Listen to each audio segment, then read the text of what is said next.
ସମସ୍ତଙ୍କୁ ସ୍ୱାଗତ ଆମର ଏହି ନୂତନ ଗଭୀର ଅନୁଧ୍ୟାନକୁ।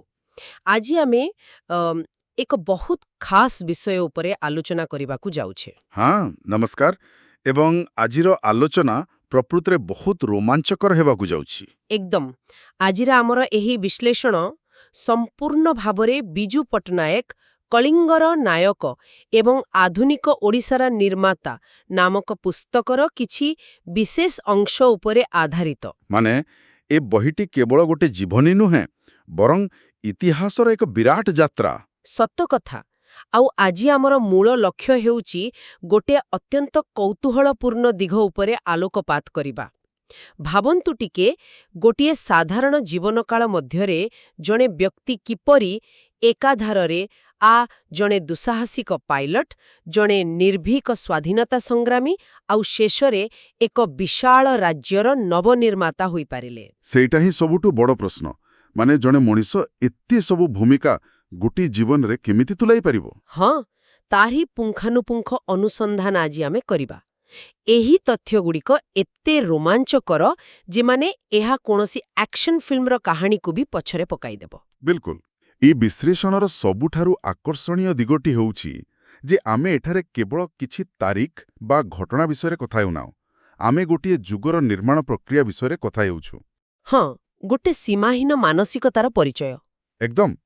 ପ୍ରଦତ୍ତ ଉତ୍ସଗୁଡ଼ିକ ଆମକୁ ଦେଖାଉଛି ଯେ ଇତିହାସ କେବଳ ଘଟଣାକ୍ରମରେ ତିଆରି ହୁଏ ନାହିଁ, ବରଂ କିଛି ମଣିଷଙ୍କର ଅଦମ୍ୟ ସାହସ ଏବଂ ଆଉ ନିୟମ ଭାଙ୍ଗିବାର ପ୍ରବୃତ୍ତି। ହଁ, ନିୟମ ଭାଙ୍ଗିବାର ସେହି ପ୍ରବୃତ୍ତି ହିଁ ଇତିହାସର ଗତିପଥକୁ ବଦଳାଇ ଦେଇଥାଏ। ଆଚ୍ଛା, ତେବେ ଏହି ଯାତ୍ରାର ଆରମ୍ଭ ଆମେ ଟିକେ ପ୍ରଥମରୁ କରିବା, 5 ମାର୍ଚ୍ଚ 1916 ମସିହାରୁ। ତାଙ୍କର ଜନ୍ମ ସମୟ? ହଁ, କଟକର ଏକ ସମ୍ଭ୍ରାନ୍ତ କରୁଣ ପରିବାରରେ ତାଙ୍କର ଜନ୍ମ। ତାଙ୍କ ପିତା ଲକ୍ଷ୍ମୀନାରାୟଣ ପଟ୍ଟନାୟକ ପାରଳାଖେମୁଣ୍ଡି ଇଷ୍ଟେଟର ଦେୱାନ ଥିଲେ, ଆଉ ମାତା ଥିଲେ ଆଶାଲତା ପଟ୍ଟନାୟକ। ଆଉ ଏହି ପରିବାରରେ ପିଲାଦିନରୁ ହିଁ ଜାତୀୟତାବାଦୀ ଚିନ୍ତାଧାରାର ଏକ ଗଭୀର ପ୍ରଭାବ ରହିଥିଲା। କିନ୍ତୁ ଦେଖନ୍ତୁ, ଆମର ଉତ୍ସଗୁଡ଼ିକରୁ ଅତ୍ୟନ୍ତ ଆଶ୍ଚର୍ଯ୍ୟଜନକ ତଥ୍ୟ ସାମ୍ନାକୁ ଆସେ। ମୁଁ ପଢ଼ିଲା ବେଳେ ପୁରା ଆଶ୍ଚର୍ଯ୍ୟ ହୋଇଯାଇଥିଲି। ଏହା ତାଙ୍କର ସ୍କୁଲ ଓ କଲେଜ ବେଳାର କଥା। ସେ ରେଭେନ୍ସା କଲେଜିଏଟ୍ ସ୍କୁଲ ଆଉ ପରେ ରେଭେନ୍ସା କଲେଜରେ ପଢ଼ୁଥିଲେ। ଆଉ ସେ ଜଣେ ବହୁତ ଭଲ ଖେଳାଳି ବି ଥିଲେ। ହଁ, ଖେଳାଳି ଥିଲେ ତାହା ସମସ୍ତେ ଜାଣନ୍ତି, କିନ୍ତୁ ଛାତ୍ର ଜୀବନରେ ସେ ନିଜର 2 ଜଣ ସାଙ୍ଗଙ୍କ ସହ ମିଶି କଟକରୁ ସୁଦୂର ପେଶାୱର ପର୍ଯ୍ୟନ୍ତ ଏକ ସାଇକେଲ ଯାତ୍ରା କରିଥିଲେ। ଭାବନ୍ତୁ ଟିକେ, ସେଇଟା କେଡ଼େ ବଡ଼ କଥା। 1930 ଦଶକର ଭାରତବର୍ଷ, ଯେଉଁଠି ରାସ୍ତାଘାଟର କୌଣସି ସୁବିଧା ନଥିଲା, ଘଞ୍ଚ ଜଙ୍ଗଲ ଆଉ ଏତେ ସବୁ ବିପଦପୂର୍ଣ୍ଣ ଅଞ୍ଚଳ ଦେଇ ଏତେ ଲମ୍ବା ଯାତ୍ରା କେବଳ ଗୋଟେ ସାଇକେଲରେ କରିବା। ସାଇକେଲରେ ପେଶାୱର ଯିବା ମାନେ କୌଣସି ସାଧାରଣ ଶାରୀରିକ ସାମର୍ଥ୍ୟ ନୁହେଁ। ଏହି ସାଇକେଲ ଯାତ୍ରାଟିକୁ କେବଳ ଗୋଟେ ଯୁବକର ଖେଳ ବୋଲି ଭାବିବା ଭୁଲ ହେବ। ସତରେ ଏହା ପଛରେ ଥିବା ମାନସିକତା ପ୍ରକୃତରେ ଅସାଧାରଣ ଥିଲା। ଏହାକୁ ଯଦି ଆମେ ବିଶ୍ଳେଷଣ କରିବା ନା, ଏହା ଗୋଟେ ପ୍ରକାରର ମାନସିକ ପ୍ରସ୍ତୁତି ଥିଲା। ସେହି ସମୟରେ ପେଶାୱର ଯିବା ଅର୍ଥ ହଜାର ହଜାର ମାଇଲର ଦୁର୍ଗମ ପଥ, ରାସ୍ତାରେ ହିଂସ୍ର ଜନ୍ତୁ, ଡକାୟତ ଆଉ ପ୍ରତିକୂଳ ପାଗ। କୌଣସି ମୋବାଇଲ ବା ଆଧୁନିକ ଯୋଗାଯୋଗ ବି ନଥିଲା। ଏକଦମ ନଥିଲା। ଯିଏ ନିଜର ସାଇକେଲରେ ଅଜଣା ବିପଦ ଆଳକୁ ଏତେ ନିର୍ଭୟରେ ମାଡ଼ି ଯାଇପାରେ, ତାଙ୍କ ପାଇଁ ଭବିଷ୍ୟତରେ କୌଣସି ବି ପ୍ରତିବନ୍ଧକ ଅଲଙ୍ଘ୍ୟ ନଥିଲା। ନିୟମ ଭାଙ୍ଗିବା ଆଉ ନୂଆ ରାସ୍ତା ତିଆରି କରିବା ତାଙ୍କର ରକ୍ତରେ ଥିଲା। ଆଉ ସେଇ ରକ୍ତର ଉଷ୍ମତା ତାଙ୍କୁ ଆକାଶର ବିଶାଳତା ଆଳକୁ ଟାଣି ନେଇଥିଲା। ସେ ଆକାଶ ଛୁଇଁବାର ସ୍ୱପ୍ନ କେମିତି ଆରମ୍ଭ ହେଲା, ସେଇଟା ବି ଆହୁରି ରୋମାଞ୍ଚକର। ସେଇ କିଲ୍ଲା ପଡ଼ିଆ ଘଟଣା ତ? ହଁ, ଆମର ତଥ୍ୟ କହୁଛି ଯେ ଦିନେ କଟକର କିଲ୍ଲା ପଡ଼ିଆରେ ଗୋଟେ ଛୋଟ ବିମାନ ଓହ୍ଲାଉଥିବାର ସେ ଦେଖିବାକୁ ପାଇଥିଲେ। ସେହି ଦୃଶ୍ୟ, ସେ ବିମାନର ଗର୍ଜନ ଆଉ ଆକାଶରୁ ଏକ ଯନ୍ତ୍ରର ଅବତରଣ ତାଙ୍କ ମନରେ ଏମିତି ଛାପ ଛାଡ଼ିଲା ଯେ ସେ ବିମାନଟିକୁ ଛୁଇଁବା ପାଇଁ ସ୍କୁଲରୁ ଦୌଡ଼ି ପଳାଇଥିଲେ। ବିଲକୁଲ ଦୌଡ଼ି ପଳାଇଥିଲେ। ଆଉ ଏହି ଗୋଟିଏ ଘଟଣା ତାଙ୍କ ଭିତରେ ଉଡ଼ାଣର ନିଶା ସୃଷ୍ଟି କଲା। ତାପରେ ସେ ବିଜ୍ଞାନ ପଢ଼ୁଥିବା ରେଭେନ୍ସା କଲେଜର ପାଠକୁ ଅଧାରୁ ଛାଡ଼ିଦେଲେ। ଆଉ ସିଧା ଦିଲ୍ଲୀ ଫ୍ଲାଇଂ କ୍ଲବରେ ଯୋଗ ଦେବାକୁ ନିଷ୍ପତ୍ତି ନେଲେ। ପରିବାରର ସାମାଜିକ ସ୍ଥିତି ଆଉ ସେହି ସମୟର ପାରମ୍ପରିକ ଶିକ୍ଷା ବ୍ୟବସ୍ଥାକୁ ଛାଡ଼ି ବିମାନ ଚାଳନା ଭଳି ଏକ ସମ୍ପୂର୍ଣ୍ଣ ନୂଆ କ୍ଷେତ୍ରରେ ପାଦ ଦେବା ଏକ ବିରାଟ ନିଷ୍ପତ୍ତି। ହଁ, ନିଜର ପାରମ୍ପରିକ ଶିକ୍ଷାକୁ ତ୍ୟାଗ କରି ଆକାଶର ରାସ୍ତା ବାଛିବା ଗୋଟେ ସାଧାରଣ କଥା ନଥିଲା। କିନ୍ତୁ ଏହା ଦର୍ଶାଉଛି ଯେ ଯେତେବେଳେ ଜଣେ ମଣିଷ ନିଜର ପ୍ରକୃତ ଲକ୍ଷ୍ୟକୁ ଚିହ୍ନିପାରେ, ସେତେବେଳେ ସମାଜର ନିର୍ଦ୍ଧାରିତ ଢାଞ୍ଚା ତାକୁ ବାନ୍ଧି ରଖିପାରେ ନାହିଁ। ତାପରେ ସେ ଇଣ୍ଡିଆନ୍ ନ୍ୟାସନାଲ ଏୟାରୱେଜରେ ଉଡ଼ାଣ ଭରି ନିଜ ସମୟର ଜଣେ ଶ୍ରେଷ୍ଠ ବେସାମରିକ ପାଇଲଟ ହୋଇପାରିଥିଲେ। କିନ୍ତୁ କାହାଣୀର ଅସଲ ରୋମାଞ୍ଚ ଆରମ୍ଭ ହୁଏ ଦ୍ୱିତୀୟ ବିଶ୍ୱଯୁଦ୍ଧ ସମୟରେ। ଦ୍ୱିତୀୟ ବିଶ୍ୱଯୁଦ୍ଧ ବେଳେ ସେ ରୟାଲ ଇଣ୍ଡିଆନ୍ ଏୟାରଫୋର୍ସରେ ଯୋଗ ଦେଲେ। ନିଜର ଦକ୍ଷତା ବଳରେ ସେ ଏୟାର ଟ୍ରାନ୍ସପୋର୍ଟ ଅପରେସନ୍ସର ମୁଖ୍ୟ ଦାୟିତ୍ୱ ବି ନେଲେ। ଏବଂ ଏଠାରେ ଗୋଟେ ଅଦ୍ଭୁତ ବିରୋଧାଭାସ ଦେଖିବାକୁ ମିଳେ।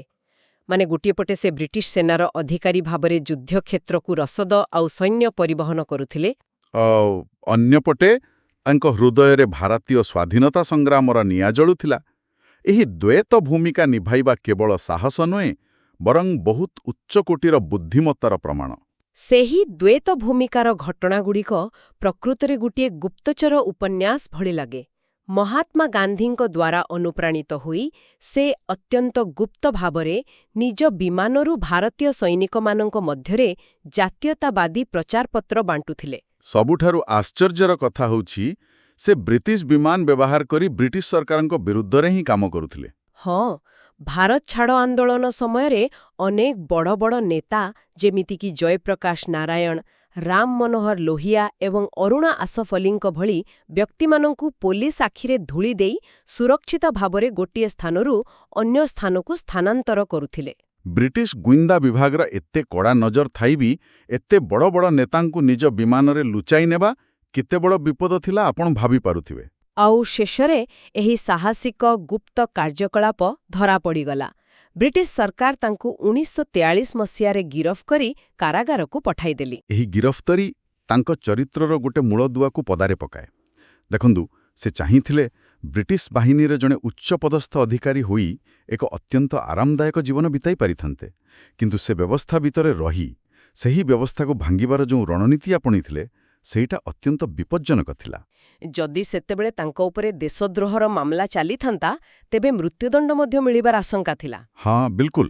କିନ୍ତୁ କାରାଗାରର ଯନ୍ତ୍ରଣା ଏବଂ ସାମରିକ ବିଚାର ଭୟ ତାଙ୍କୁ ନିଜର ଆଦର୍ଶରୁ ବିଚ୍ୟୁତ କରିପାରିନଥିଲା।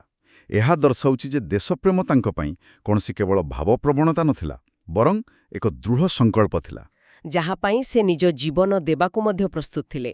ଏବଂ ଯେତେବେଳେ 1947 ମସିହାରେ ଭାରତକୁ ସ୍ୱାଧୀନତା ମିଳିଲା, ସେତେବେଳେ ଏହି ନିର୍ଭୀକ ପାଇଲଟଙ୍କ ଜୀବନରେ ଏକ ନୂଆ ଆଉ ବୁଧୁ ସବୁଠାରୁ ଚର୍ଚ୍ଚିତ ଅଧ୍ୟାୟ ଆରମ୍ଭ ହେଲା। ଇଣ୍ଡୋନେସିଆର ସେହି ଅବିଶ୍ୱସନୀୟ ଉଦ୍ଧାର କାର୍ଯ୍ୟ। ଏକଦମ। ଆମେ କଥା ହେଉଛୁ ସେହି ଅପରେସନ୍ ସାହାରୀର ବିଷୟରେ। ଘଟଣାଟି 1947 ମସିହା ଜୁଲାଇ ମାସର। ଇଣ୍ଡୋନେସିଆର ସ୍ୱାଧୀନତା ସଂଗ୍ରାମକୁ ଦବାଇବା ପାଇଁ ଡଚ୍ ସେନା ସମଗ୍ର ଅଞ୍ଚଳକୁ ଜଳ ଏବଂ ଆକାଶ ମାର୍ଗରୁ ଅବରୋଧ କରି ରଖିଥାଏ।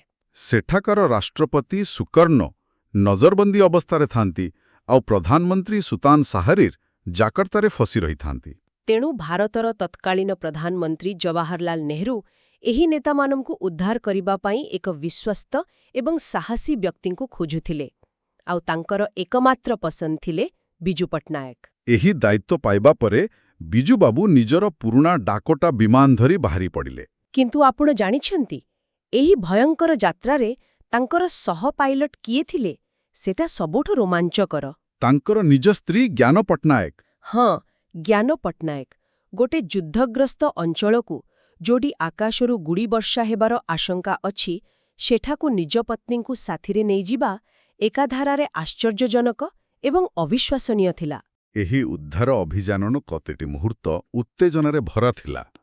କେବଳ ଭାବିବାକୁ ଚେଷ୍ଟା କରନ୍ତୁ, ଗୋଟିଏ ନୂଆ ସ୍ୱାଧୀନ ହୋଇଥିବା ଦେଶର ଜଣେ ବ୍ୟକ୍ତି ନିଜ ସ୍ତ୍ରୀଙ୍କୁ ସାଙ୍ଗରେ ନେଇ ଅନ୍ୟ ଏକ ଦେଶର ନେତାଙ୍କୁ ଉଦ୍ଧାର କରିବାକୁ ବାହାରିଛନ୍ତି। ଆଉ ଯେତେବେଳେ ତାଙ୍କ ବିମାନ ସିଙ୍ଗାପୁରରେ ପହଞ୍ଚିଲା, ସେତେବେଳେ ଡଚ୍ ସେନା ପକ୍ଷରୁ ତାଙ୍କୁ ସିଧାସଳଖ ଧମକ ମିଳିଥିଲା। ହଁ, ଡଚ୍ କର୍ତ୍ତୃପକ୍ଷ ସ୍ପଷ୍ଟ କରିଦେଇଥିଲେ ଯେ ଯଦି ତାଙ୍କର ବିମାନ ଇଣ୍ଡୋନେସିଆର ଆକାଶମାର୍ଗରେ ପ୍ରବେଶ କରେ, ତେବେ ସେମାନେ ବିନା ଦ୍ୱିଧାରେ ଗୁଳି କରି ଖସାଇଦେବେ। ଏହା କୌଣସି ଫାଙ୍କା ଆବାଜ ନଥିଲା।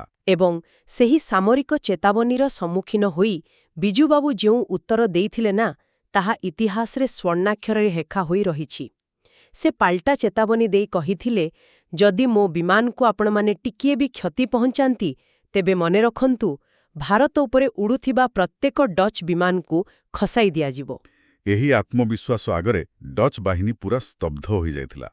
କିନ୍ତୁ ପ୍ରକୃତ ସମସ୍ୟା ତାପରେ ଆସିଥିଲା। ଇନ୍ଧନ ସମସ୍ୟା ନା? ହଁ, ଡଚ୍ ଅବରୋଧ କାରଣରୁ ବିମାନ ବନ୍ଦରରେ ଇନ୍ଧନ ଭରିବାର କୌଣସି ବ୍ୟବସ୍ଥା ନଥିଲା, ତେଣୁ ତାଙ୍କୁ ଏକ ଅସ୍ଥାୟୀ ଏବଂ ବିପଜ୍ଜନକ ରଣନୀତି ଆପଣାଇବାକୁ ପଡ଼ିଥିଲା। ଏଇଠି ଆମ ଉତ୍ସରେ ଥିବା ସେହି ଜାପାନୀ ଇନ୍ଧନର କାହାଣୀ ଆସେ। ସେ ଇଣ୍ଡୋନେସିଆର ଏକ ଜଙ୍ଗଲ ମଧ୍ୟରେ ଥିବା ଏକ ପରିତ୍ୟକ୍ତ ଏୟାରଷ୍ଟ୍ରିପ୍ରେ ନିଜ ବିମାନ ଓହ୍ଲାଇଥିଲେ, ଆଉ ସେଠାରେ ଦ୍ୱିତୀୟ ବିଶ୍ୱଯୁଦ୍ଧ ସମୟରୁ ଜାପାନୀ ସେନା ଛାଡ଼ି ଯାଇଥିବା ପୁରୁଣା ଇନ୍ଧନକୁ ବ୍ୟବହାର କରି ବିମାନ ଉଡ଼ାଇଥିଲେ। ସେହି ଜାପାନୀ ଇନ୍ଧନ ବ୍ୟବହାର କରିବା ଘଟଣାଟିର ବୈଷୟିକ ଦିଗକୁ ବୁଝିବା ଅତ୍ୟନ୍ତ ଗୁରୁତ୍ୱପୂର୍ଣ୍ଣ। ବର୍ଷ ବର୍ଷ ଧରି ଖୋଳାରେ ପଡ଼ି ରହିଥିବା ବିମାନ ଇନ୍ଧନ ବ୍ୟବହାର କରିବା ମାନେ ଆକାଶମାର୍ଗରେ ଯେକୌଣସି ମୁହୂର୍ତ୍ତରେ ବିମାନର ଇଞ୍ଜିନ୍ ବନ୍ଦ ହୋଇଯିବାର ବିପଦ ଥାଏ। ସମୁଦ୍ର ଏବଂ ଶତ୍ରୁର ଆକାଶମାର୍ଗ ଉପରେ ଏଭଳି ବିପଦ ନେଇ ଉଡ଼ାଣ ଭରିବା କେବଳ ଜଣେ ଭୟଶୂନ୍ୟ ବ୍ୟକ୍ତିଙ୍କ ପକ୍ଷରେ ହିଁ ସମ୍ଭବ। ତାଙ୍କର ଏହି ନିଷ୍ପତ୍ତି ଯୋଗୁଁ ହିଁ ସୁତାନ ସାହାରିର୍ ତଥା ଅନ୍ୟ ନେତାମାନେ ସୁରକ୍ଷିତ ଭାବେ ନୂଆଦିଲ୍ଲୀରେ ପହଞ୍ଚିପାରିଲେ। ଆଉ ନିଜ ଦେଶର ସ୍ୱାଧୀନତା ପାଇଁ ବିଶ୍ୱ ଦରବାରରେ ଯୁକ୍ତି ବାଢ଼ି ପାରିଥିଲେ। ଏହି ଅବଦାନ ପାଇଁ ଇଣ୍ଡୋନେସିଆ ସରକାର ତାଙ୍କୁ ନିଜର ସର୍ବୋଚ୍ଚ ସମ୍ମାନ ଭୂମିପୁତ୍ର ଉପାଧିରେ ଭୂଷିତ କରିଥିଲେ। ପରେ 1995 ମସିହାରେ ତାଙ୍କୁ ସେଠାକାର ଶ୍ରେଷ୍ଠ ଜାତୀୟ ସମ୍ମାନ ବିଣ୍ଟାଙ୍ଗ ଜାସା ଉତାମା ମଧ୍ୟ ପ୍ରଦାନ କରାଯାଇଥିଲା। ଏବଂ ସେହି ଐତିହାସିକ ଯାତ୍ରାର ସ୍ମାରକୀ ସ୍ୱରୂପ ସେହି ଡାକୋଟା DC-3 ବିମାନଟିକୁ ଅନେକ ପ୍ରୟାସ ପରେ 2023 ମସିହାରେ ଭୁବନେଶ୍ୱର ବିମାନବନ୍ଦରରେ ସ୍ଥାପନ କରାଯାଇଛି, ଯାହାକି ଆଜି ବି ସେହି ସାହସିକତାର ପ୍ରମାଣ ଦେଉଛି। ଏହି ଉଦ୍ଧାର କାର୍ଯ୍ୟର କିଛି ମାସ ପରେ ସେହି 1947 ମସିହାରେ ହିଁ ଦେଶ ଆଉ ଏକ ବଡ଼ ସମସ୍ୟାର ସମ୍ମୁଖୀନ ହେଲା, କାଶ୍ମୀର ସୁରକ୍ଷା ଅଭିଯାନ। ହଁ, 27 ଅକ୍ଟୋବର 1947 ପାକିସ୍ତାନ ସମର୍ଥିତ ଆକ୍ରମଣକାରୀମାନେ କାଶ୍ମୀରରେ ପ୍ରବେଶ କରିସାରିଥିଲେ। ମହାରାଜା ହରି ସିଂ ଭାରତ ସହ ମିଶ୍ରଣ ଚୁକ୍ତି ସ୍ୱାକ୍ଷର କରିବା ପରେ ତୁରନ୍ତ ସେଠାକୁ ସେନା ପଠାଇବା ଜରୁରୀ ହୋଇପଡ଼ିଲା। ସମୟ ବହୁତ କମ୍ ଥିଲା, ଆଉ ସ୍ଥଳପଥରେ ଯିବା ପ୍ରାୟତଃ ଅସମ୍ଭବ ଥିଲା। ସେହି ଘଡ଼ିସନ୍ଧି ମୁହୂର୍ତ୍ତରେ ପୁଣିଥରେ ତାଙ୍କର ବିମାନ ଚାଳନା କୌଶଳ ଦେଶର କାମରେ ଆସିଲା। ସେ ଲେଫ୍ଟନାଣ୍ଟ କର୍ଣ୍ଣେଲ ଦେୱାନ ରଞ୍ଜିତ ରାୟଙ୍କ ନେତୃତ୍ୱରେ ପ୍ରଥମ ଶିଖ୍ ରେଜିମେଣ୍ଟର ସୈନିକମାନଙ୍କୁ ନିଜ ବିମାନରେ ଧରି ସିଧା ଶ୍ରୀନଗର ଅଭିମୁଖେ ବାହାରିଥିଲେ। କିନ୍ତୁ ଶ୍ରୀନଗରରେ ଓହ୍ଲାଇବା ସେତେ ସହଜ ନଥିଲା। ବିଲକୁଲ ନୁହେଁ। କାଶ୍ମୀରର ସେହି ପ୍ରଥମ ବିମାନ ଅବତରଣର ରଣନୈତିକ ଜଟିଳତା ବୁଝିବା ଅତ୍ୟନ୍ତ ଆବଶ୍ୟକ। ଶ୍ରୀନଗର ବିମାନବନ୍ଦର ଉପରେ ଆକ୍ରମଣକାରୀଙ୍କ କବ୍ଜା ଅଛି କି ନାହିଁ, ତାହାର କୌଣସି ସ୍ପଷ୍ଟ ସୂଚନା ଭାରତୀୟ ସେନା ପାଖରେ ନଥିଲା। ମାନେ ଯଦି ସେ ସିଧାସଳଖ ବିମାନଟିକୁ ଓହ୍ଲାଇ ଦେଇଥାନ୍ତେ ଏବଂ ତଳେ ଶତ୍ରୁ ସେନା ଥାନ୍ତେ, ତେବେ ବିମାନ ସହ ସମସ୍ତ ଭାରତୀୟ ସୈନିକ ନିହତ ହୋଇଥାନ୍ତେ। ହଁ, ଆଉ ହୁଏତ କାଶ୍ମୀରର ଇତିହାସ କିଛି ଅଲଗା ହୋଇଥାନ୍ତା। ଏହି ବିପଦକୁ ଏଡ଼ାଇବା ପାଇଁ ସେ ଏକ ଅଦ୍ଭୁତ କୌଶଳ ଆପଣାଇଥିଲେ। ସେ ବିମାନଟିକୁ ରନୱେର ଖୁବ୍ ପାଖକୁ ତଳକୁ ଆଣିଥିଲେ ଆଉ ଆଖପାଖ ଅଞ୍ଚଳରେ ତୀକ୍ଷ୍ଣ ନଜର ପକାଇଥିଲେ। ଯେତେବେଳେ ସେ ସମ୍ପୂର୍ଣ୍ଣ ନିଶ୍ଚିତ ହେଲେ ଯେ ରନୱେ ଆଖପାଖରେ କୌଣସି ଶତ୍ରୁ ନାହାନ୍ତି, କେବଳ ସେତେବେଳେ ହିଁ ସେ ବିମାନକୁ ଭୂମିସ୍ପର୍ଶ କରାଇଥିଲେ। ତାଙ୍କର ଏହି ତ୍ୱରିତ ବିଚାରବୋଧ କାରଣରୁ ହିଁ ପ୍ରଥମ ପର୍ଯ୍ୟାୟର ଫାନ୍ୟମାନେ ସୁରକ୍ଷିତ ଭାବେ ଅବତରଣ କରି କାଶ୍ମୀରର ସୁରକ୍ଷାକାନ୍ତ ଛିଡ଼ା କରିପାରିଥିଲେ।